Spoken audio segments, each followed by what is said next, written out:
I would now like to welcome Kaaryn from WelTec Whitireia Te Pukenga. Kaaryn is a learning advisor and she has done a lot of research focusing on neurosensitivity in the education context. She's delivering a workshop today which will explore the ramifications of different levels of sensitivity neurodivergent akonga may have and how to better support these learners. Kia ora, Kaaryn. Kia ora, Bridget, thanks. I'm just going to share my screen here. No, this thing's in the way. Sorry about this, folks. And we just need to get the thing going for the video, right? Tēnā koutou, ko Whitireia te manga, ko tunu kaiti te awa, ko Whitireia te iti, ko Kaaryn keita toku ingoa. Nā mihi nui kia koutou. Thanks so much for joining me today, folks. Have we got things sorted for the video, Tiffany? Sorry? No.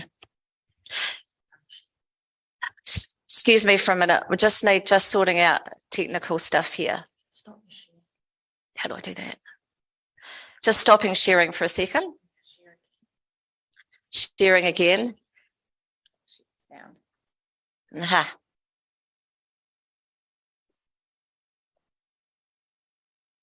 Right, here we go.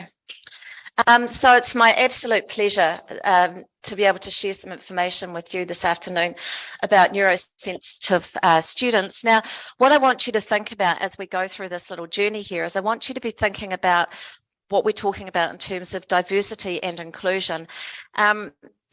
The place that sensitivity holds in the education sector is about where we were with dyslexia 25, 30 years ago. So I want you to bear that in mind as well. We're just on the brink of bringing all of this information into the education sector. It's just starting to happen now. It's just starting to bust out, and it's really exciting. So without further ado, today, we're just going to have a quick warm-up activity. We'll look at how sensitivity is essential for survival, different views of sensitivity, underpinnings of, hallmarks of determining sensitivity patterns, thoughts from highly sensitive learners, highly sensitive brain. We'll look at some fMRI studies, a bit of qualitative research, advantages, challenges, using neuroscience to inform practice and pedagogy, and we'll look at some future directions. So before we get started, we're going to do a little exercise. So what's going to happen is some shapes are going to jump up on the screen in front of you, 6 shapes. One doesn't belong. I want you to write down what one doesn't belong, and you'll have 15 seconds to do it, okay? There is a method to this madness, folks, so please trust me. Right, so you'll have 15 seconds. Go.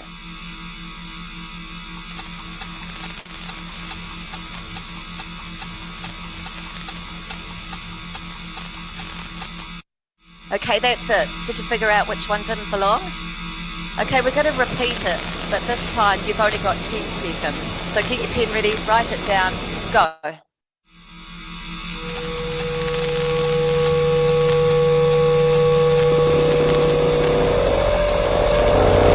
Did you get it? Well done. Okay, we're going to repeat it one more time, only this time you've only got 5 seconds. Are you ready? Go.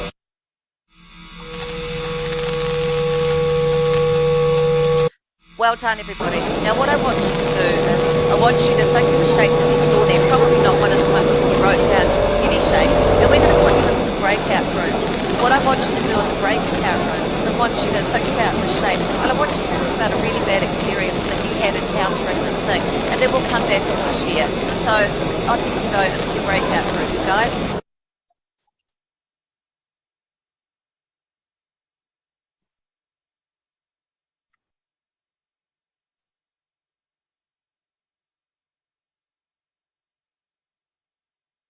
I could turn my video off, eh?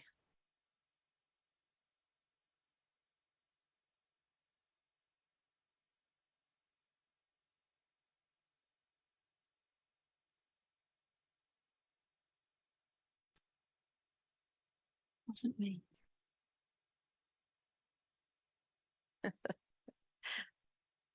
Tell me about the exercise, Catherine. It actually wasn't me who said that. Oh, wasn't it? Someone else? It wasn't me. And I'm not sure who said it. Arohamai. I think we'll be back all in a minute. Huh? We're all back. Well, everybody, question. Whoops. How do you feel? What was going on? Empathetic is one word. Yeah, that's a really good. Empathetic. Yeah. Who are you feeling empathetic towards? Welcome to my world of reality. I have tinnitus. Look, I just turned the hearing aid up. Okay, we dealt with it. Oh, Barbara. We actually said it was really, really quite stressful, and that because you wanted to get it right. Yeah. And that's really, a really horrible situation. Yeah. Yeah, I know. Sorry, Andrea. And look, apologies to all of you. I'm sorry to do that to you. There was method in the madness, though, and it was to give you a bit of an experience. Does anyone want to do a breathing activity to calm down a little bit? Nah. No, we're all good.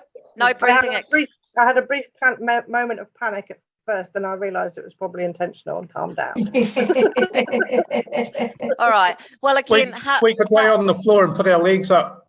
Yeah, well, that's probably what you should do. That is probably what you should do. All right. So there were really bad instructions. It was really bad to hear. There was lots of noise going on. It was chaotic. You didn't know what you were being asked to do. You didn't know why you were being asked to do it. You were being timed. How many things could be stressful, right? So for some of our students, they experience a lot more of this kind of thing all the time. So that was just to give you a little bit of an idea of what it might be like for some. I'm going to start off with a question. Does anyone know what this is? An amoeba? It is an amoeba. Well done, Barbara. You win the chocolate fish. It's an amoeba. It's a single cell organism. What does it have in common with this beautiful baby? Well, on a fundamental level, every living organism must be responsive to the environment in some ways or another. So an amoeba can sense light and dark and chemicals and can move to and from. And humans, of course, we've developed sensory organs and huge brains, and it's a whole nother world. But on a fundamental level, all living organisms must have some kind of sensitivity to the environment. And without it, we wouldn't be able to communicate, we wouldn't understand each other, and we wouldn't have things like music, because we actually need to be able to understand pitch, volume, and all that sort of thing. So on a fundamental level, everybody is sensitive to the environment, but some much more so than others. So there's an evolutionary advantage to heightened sensitivity. You can see here that there are some animals drinking. One's looking around. Now, the one that's looking around is likely to notice, or may possibly notice, the lioness coming over the horizon. The super vigilant one, the highly sensitive one, may be able to avoid becoming dinner and may avoid the other members of the group becoming dinner. So in that way, it's an evolutionary advantage for the population. However, it comes at a personal cost. And in this instance, the animal isn't getting a drink. So for humans, the extra cost might be time costs, emotional costs. We value sensitivity differently according to different cultures. In our culture, it's got a really bad rap. It's usually viewed negatively, particularly for men. Now, if somebody said that to you, what would you think? Would you think that they were being cruel or kind? We're finding more and more that there are many advantages associated with heightened sensitivity. Now, I just need to draw your attention to the fact here that I'm not talking about diagnosed conditions or divergences, as we've been talking about. But I want to draw your attention particularly to ASD and ADHD. Kaaryn Grevin, who's Professor of Environmental Sensitivity at Radboud University in the Netherlands, has spent many years studying ADHD, and she believes that quite a number of people with milder ADHD and milder ASD have been misdiagnosed.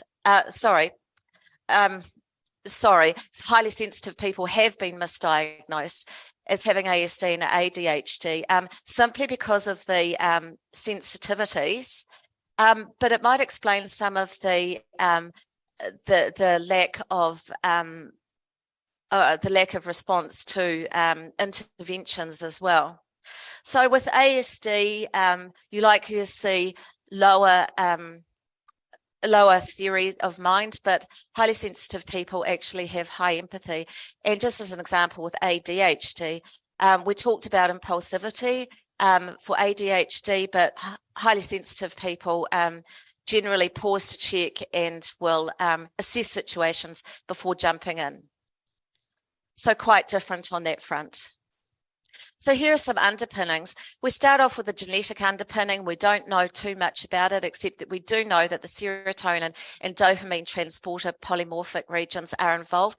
And these are absolutely essential for learning, memory, and motivation.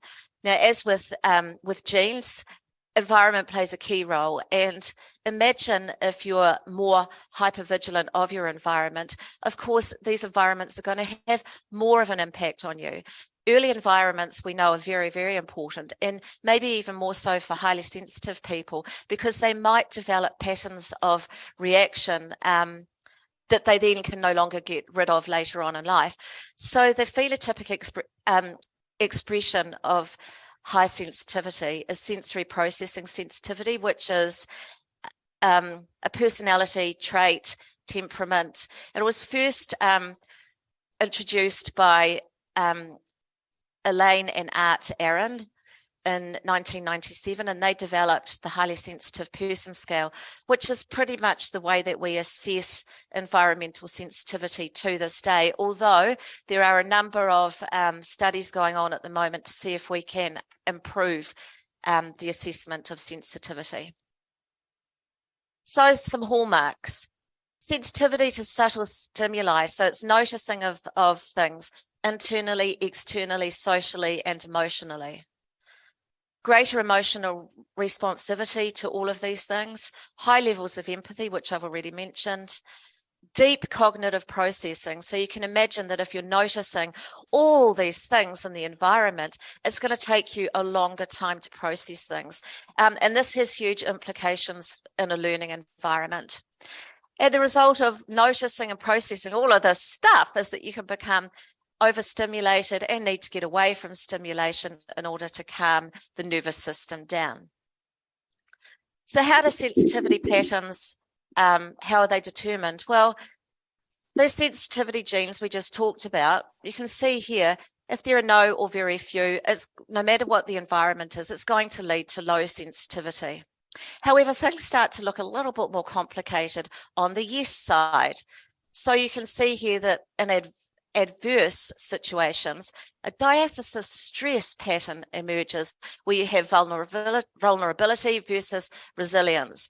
And this actually is where we often see highly sensitive people when the wheels fall off, right? When they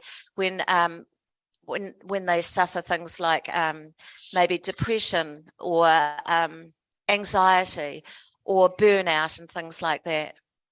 However, in neutral situations, the picture's quite different. So what we're seeing more and more is that supportive environments produce positive outcomes and adverse environments produce negative outcomes. So very much determined by the environment. But wait, there's more, and it gets even better still. Because in the presence of supportive environments, we can look at vantage sensitivity. Now, vantage sensitive people disproportionately are able to benefit from positive environments and may not at all be negatively impacted by negative environments. Now, something else that's worth noting here too is that the opposite of this is also true. Less sensitive people, or people who are really not sensitive, are less likely or unable to benefit from supportive environments. And of course, this has huge implications in teaching and learning, and particularly for things like interventions and things. Now, where we've noticed people in the past is, as I said, when the wheels fall off and things are bad. But this is where we need to start looking. And this is where, until very recently, science wasn't looking. Science wasn't measuring the advantages, but now we are. Important to note that it's evenly distributed in the population, 20 to 30% not sensitive to the environment. We call these people dandelions, able to thrive pretty much anywhere.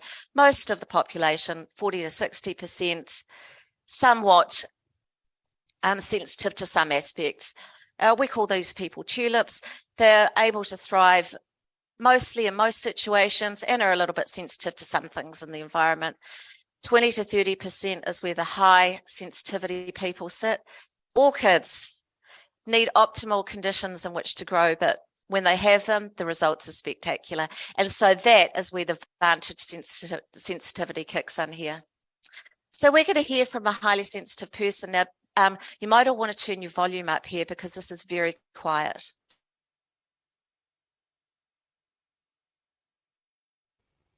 Hi everyone, my name is Amanda and I'm a vet nursing tutor. As a student, I found that I struggled to work on my studies with any background noise. This would mean that the smallest of sounds would prevent me from being able to concentrate and complete my work. When I became a tutor, I found that I struggled in a similar way. When my environment was busy or loud, I struggled to concentrate when marking or hearing what people were saying in online meetings.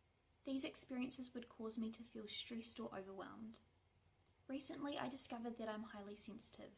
Instead of seeing this as a weakness, I saw the advantage of being able to notice subtle changes in my environment. It allows me to respond in ways that support others. This sensitivity also enables me to feel things deeply, enabling me to relate well to others and take on creative tasks. Understanding the sensitivity has enabled me to adapt my environment to help me thrive. I now use noise-cancelling headphones. I book online meetings in a separate room from my office. I create goal-setting calendars, and I ensure that I take regular breaks so that I can be re-energized. So here are some things that some other sensitive students say. I'm not going to read them out. I'll just give you the opportunity to read them yourself.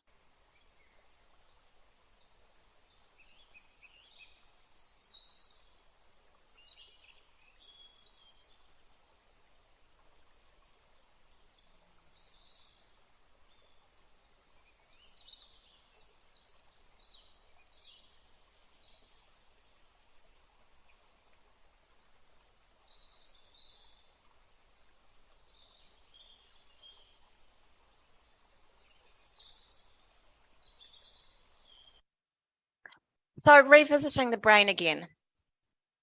Highly sensitive people have heightened perception, processing and reaction to internal, external, social and emotional situations.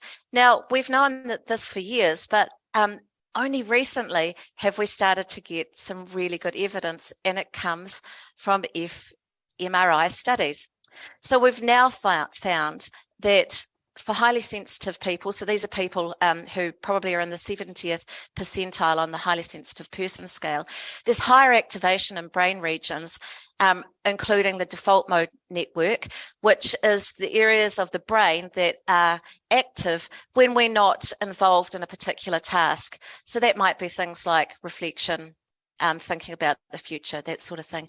And also higher activation in the salience network. Now, the salience network draws our attention to emotionally salient information. And we know that emotion is absolutely essential for memory. So these are the things that are involved here. So this is giving us scientific evidence of the deep cognitive processing and the emotional reactivity that goes with high sensitivity. Exciting times in this field. Very quickly, little qualitative study that I did, had a link from a previous study. In the end, I had 13 participants, and look, 12 female and 1 male, Western society. Semi-structured Zoom interviews, which were transcribed. I used inductive thematic analysis. I wanted really descriptive narratives of what the experience of these highly sensitive learners were like. 36 codes were collapsed into 16, and 3 themes were found. Benefits of high sensitivity, challenges of high sensitivity, learning community, and institutional support. So let's look at some of the advantages that sensitivity brings for learning. Deep cognitive functioning, we've talked about, enhanced memory and attention, heightened awareness of self and others, giftedness, heightened connection with tasks, meaningful, high levels of motivation and a desire to make a difference, high levels of self-care, fine visual distinctions, conscientiousness, creativity and divergent thinking, high entrepreneurial intention, enhanced ability to utilize interventions. That's the advantage sensitivity we were talking about. Value independent learning and utilizing complex metacognitive strategies to manage life and study. So my question is, how can highly sensitive people harness these strengths? And my question to us is how we as educators can help highly sensitive students to harness these skills. There are some challenges associated as well. I'll let you read them.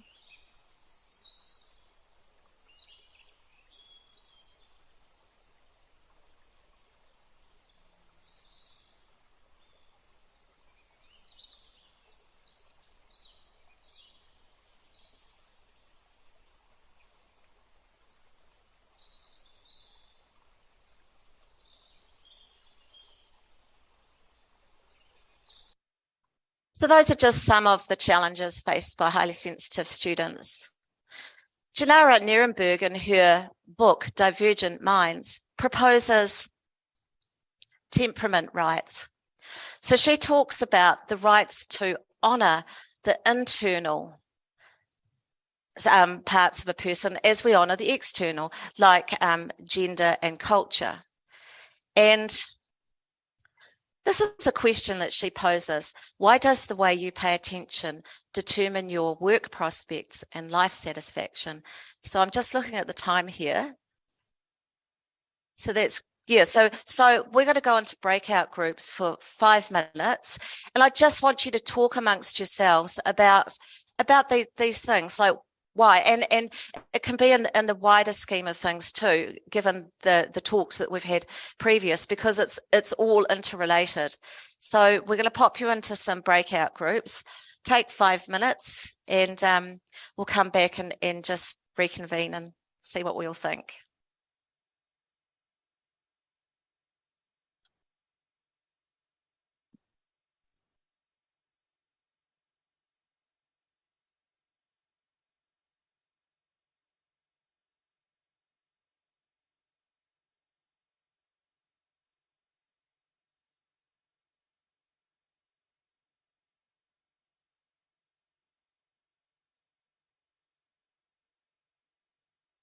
Share any, does anyone want to share any thoughts or ideas or strategies or any practices that you have currently going on at your institution? Anything at all? Interested to hear your feedback.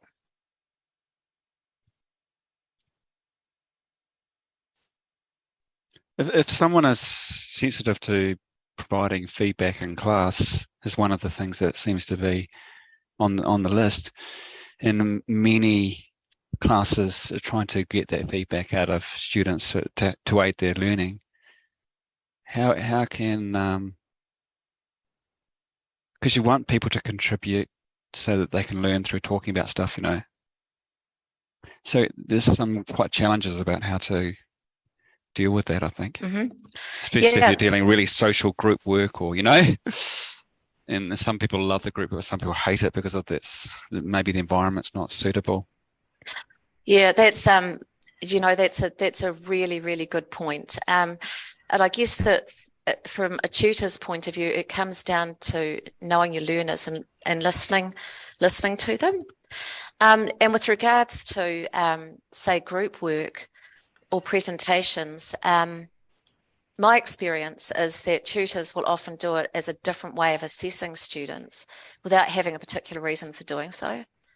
So if a learning outcome is collaborative work, then by all means do a group project, but teach them how to work in a group. If a learning outcome is presentation skills, for sure, use presentations. But for some students, these can be hugely stressful. There was a case of a student from Bristol University at the end of a 4-year science degree. She was going to be a scientist in a lab, and she was required to give a presentation and answer questions at the presentation. Do you know what she did rather than do that? She killed herself. Yep. Yeah, so, I mean, we have to think about these things. We have to really think, like, she was training to be a scientist because she didn't want to do that sort of thing, you know, and she asked, could she pre-record? She asked if she could have the questions in advance, and they let her down.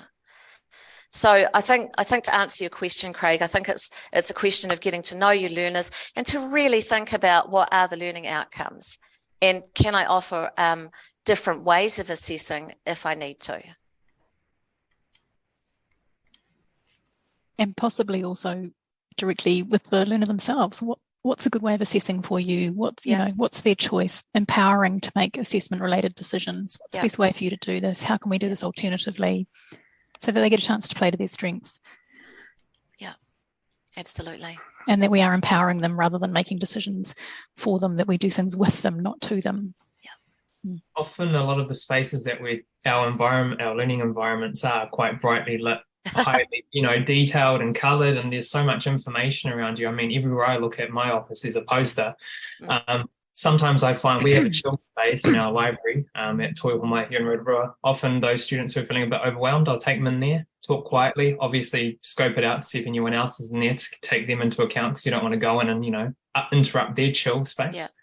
Yeah. But making use of that space can be quite helpful with those students who are sensitive, and just having the dimmed lights, having a quiet space where they can actually focus and it's not too overwhelming or overstimulating can be really helpful. Yeah. Yeah, that's a great way to deal with it. A lot of highly sensitive students are really bothered by aspects of the physical environment, like I've found in my research, particularly lighting, noise and visual distraction, and indoor environmental pollutants from cleaning products, perfumes, colognes, and laundry detergents and things. And we can be mindful of that as educators too, that whatever our levels for light and noise might be, it's not necessarily what our learners' levels are as well. But we don't have these conversations yet in the broader education sector. So I'm hoping that they begin soon. Does anyone else have anything else that they'd like to share? Yeah, I know we offer offer extra time on exams and stuff like that, which is a simple one. When there is an exam and there's no other thing, sometimes it's on unlimited time, or we've had people take home tests where that's been a little bit more, a little bit easier for them to deal with things. So, but a lot of times they'll be given extra time for when they are sitting exams. Yeah, perfect. Sorry. Yeah. No, go. I'm just wondering, for neurosensitive learners, are they officially classified as having a disability? No, it's not a disability. It's it's a minority group of the population. All animal populations have about this percentage of the population that has a highly tuned nervous system and is more vigilant to the environment. But in saying that, it can be disabling if they get overwhelmed, and that's the thing to remember. But also too, if I can point out, if you add the 20 to 30% of the general population, and some of these people may have diagnoses like ASD or ADHD, there might be some crossover, but there might not be. So just how many of our students actually, you know, might be struggling with aspects of their learning. You know, it just sort of adds another layer into the whole thing. Hey, Kaaryn, just a question. Do we know how much of a correlation there is between high sensitivity and, say, like a sensory processing disorder? Because obviously without, like, if say you've lost sense to some degree, you know how often the science is that you make up for it in other areas? Yeah. Is there any idea on how much of like a percentage there is on how much? No, I've not read anything, because actually they're not really related. It's this is just a particular difference in the brain circuitry that has, you know, an adaptive feature to it. So no, they're really not connected. Although, but as I say, in some ways it doesn't actually matter what the underlying reason for sensitivity is. The outcome can be pretty much the same. So, you know, I think we need to focus on each individual, what it is that they struggle with, and figure out, you know, like how can we work around this? Yeah. Thank you. So just finish off here. So these are my two key recommendations, the two biggies. Widespread education on environmental sensitivity is absolutely essential. We need to get it out there. We need people to understand it. And we need the education system to be on board here. We need to include sensitivity and diversity and inclusion initiatives, definitely. So to that end, at my place at Whitireia, we have a sensitivity reference group that's looking at ways to support highly sensitive students and highly sensitive staff. Establish levels of sensitivity for learners who access academic or disability support. Really important, think in terms of vantage sensitivity, vantage resistance. If you're looking at learning plans or interventions, you might want to put together a more targeted intervention, say, for someone who's less sensitive. So just bearing all this in mind, it's good to know. Provide low sensory spaces. That was just so wonderful to hear you talking about using that. Instigate fragrance-free policies. It's not as scary as it sounds. They do it all over the world, particularly in Canada. Keep social and study and workspaces separate. That's just a no-brainer. Provide flexible working and study arrangements where possible. So that's listening to their needs. Provide timely, detailed and specific feedback. Don't leave them hanging and waiting. They need that feedback. As we talked about, limit group work and presentations unless they're meeting specific learning outcomes. Provide exam accommodations where possible. So if you're highly sensitive to the environment, sitting in a room with a whole pile of other people tapping away on keyboards, that can be just horrendous. Create a sensitive, friendly environment along the lines of rainbow-friendly environments. So these are orchids. We need to acknowledge, understand and accept high sensitivity, which will allow highly sensitive learners to flourish. And please, if this resonates with you at all, join our little groundswell here and let's start making a noise and shaking things up. Remember where dyslexia was 25, 30 years ago? We've got some way to go. And just draw your attention here to the website at the bottom. If you want further information, sensitivityresearch.com has been established by Professor Michael Pleurs, University of London. And it was set up originally for researchers like myself, but it has tons of information, academic journal articles, blog posts. It's got sensitivity tests, and you might recognise a researcher on there. So thank you so much, everybody. It's just crazy pace we have to do all these things at. Apologies. How are we, Kaaryn? That was just awesome. Thank you. Thanks, Bridget.